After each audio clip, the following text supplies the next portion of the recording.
Hello and welcome. Today we embark on a remarkable journey, not across continents or oceans, but through the vast, often turbulent currents of time itself. We seek out the extraordinary figures who defied convention. Our exploration will be a countdown, a patient unfolding of history as we travel from our 10th longest reigning monarch to the one whose time on the throne was truly monumental. Our journey begins in the fading light of a legendary dynasty, on the sun-scorched banks of the Nile. Here in the heart of Ptolemaic Egypt we find our 10th longest reigning monarch, Cleopatra the Seventh Philopator. Her name alone conjures images of unparalleled charisma and political genius. Ruling for approximately 21 years from 51 to 30 BC, her reign was a breathtaking display of strategic diplomacy and sheer force of will, a final brilliant defiance against the inexorable rise of Rome. Cleopatra was not merely a figurehead, she was a formidable intellectual, fluent in numerous languages, earning their loyalty. She saw herself as the reincarnation of the goddess Isis. She famously formed alliances with two of Rome's most powerful men, Julius Caesar and later Mark Antony. Her 21-year reign concluded in a final iconic act that cemented her legacy.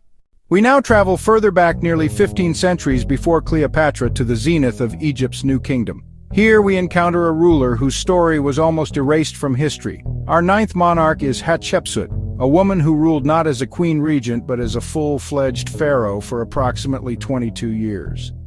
Her reign is a masterclass in political legitimacy and architectural grandeur. She documented a divine birth and coronation on the walls of her mortuary temple. Her famous trading expedition to Punt brought back immense wealth, incense, ebony, live myrrh trees. Her mortuary temple stands as a masterpiece of ancient architecture, a testament to stability and wealth. After her death, many of her images were defaced, yet 19th century rediscovery restored her rightful place in history. Hatshepsut proved a female leader could bring prosperity and stability.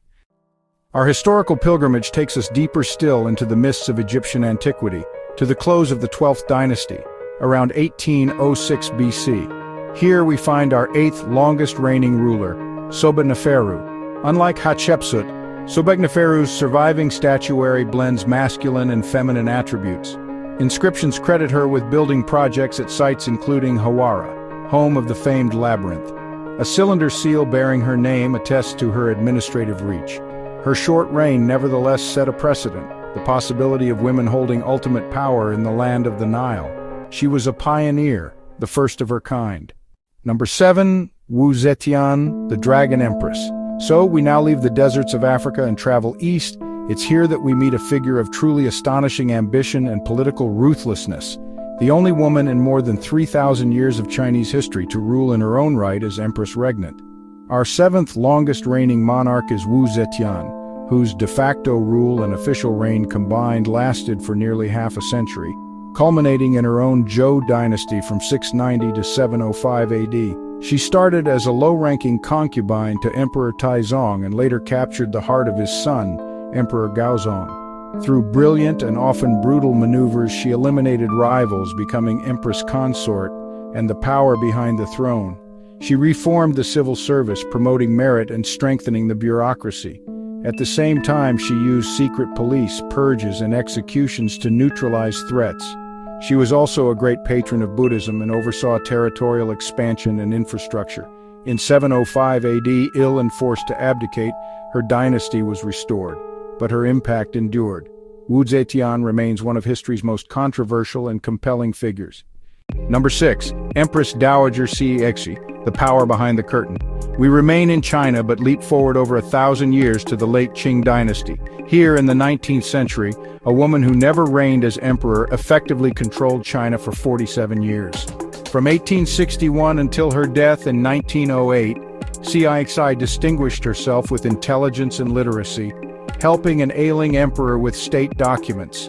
In the Xinyu coup, she allied with Prince Gong and outmaneuvered the regents, becoming the true power behind the throne. She ruled from behind a silk screen, effectively directing state affairs while maintaining court ritual. Her long tenure saw Taiping, foreign encroachment, and the pressures of modernization.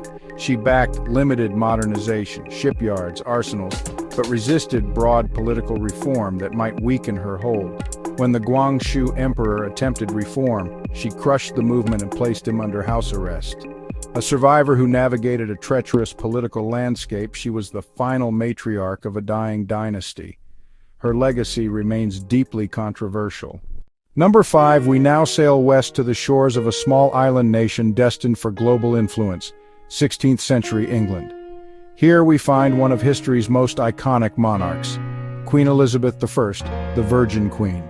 She sat on the English throne for over 44 years, from 1558 to 1603. Her reign, the Elizabethan age, was a golden era of exploration, art, and national pride. Her path to the throne was fraught. The daughter of Henry VIII and Anne Boleyn, declared illegitimate and surviving court danger. She engineered the Elizabethan religious settlement, a pragmatic middle way that stabilized the nation. Her reign saw daring exploration and military triumph, most famously the defeat of the Spanish Armada in 1588.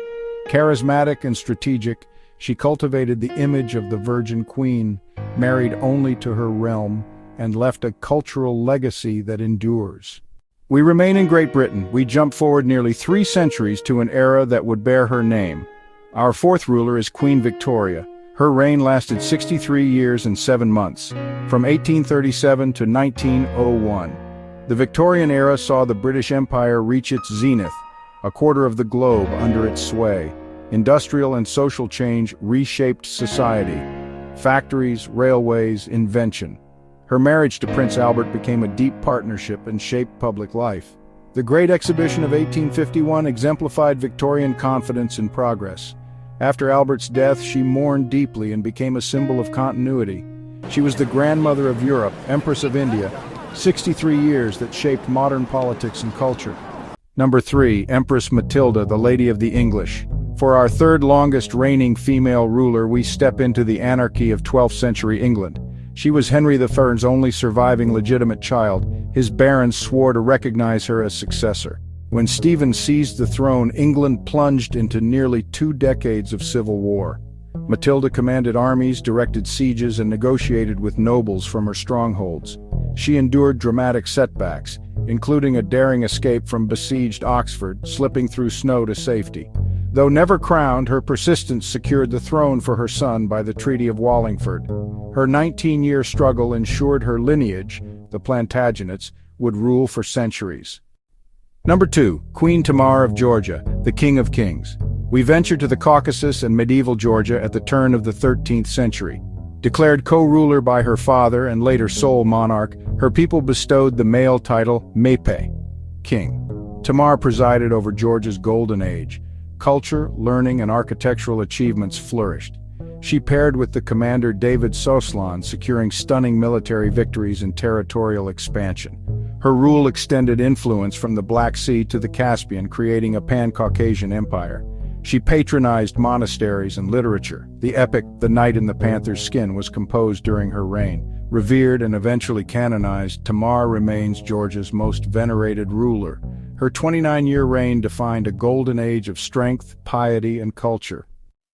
Number 1, Empress Irene of Athens, the restorer of icons.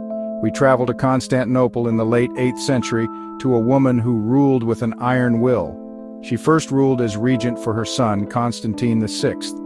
Her combined regency and sole rule lasted from 780 to 802 AD, 22 years of decisive leadership. Her greatest act, convening the Second Council of Nicaea in 787, restoring the veneration of icons and healing a schism. After decades of iconoclasm, Irene reversed course, a decisive cultural and religious shift. As Constantine matured, he resisted her power.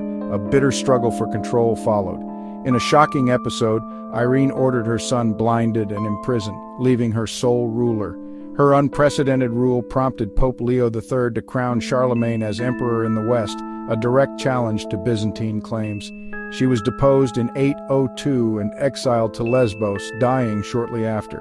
Her reign, dramatic, ruthless, and transformative, settled a deep religious controversy and remains a testament to the extremes of Byzantine politics. She seized absolute power in a way no woman had before. We have journeyed through more than 2 millennia, bearing witness to the reigns of 10 extraordinary women. Thank you for joining me. If you enjoyed this journey, please like this video and subscribe to the channel. Until next time, thank you for watching.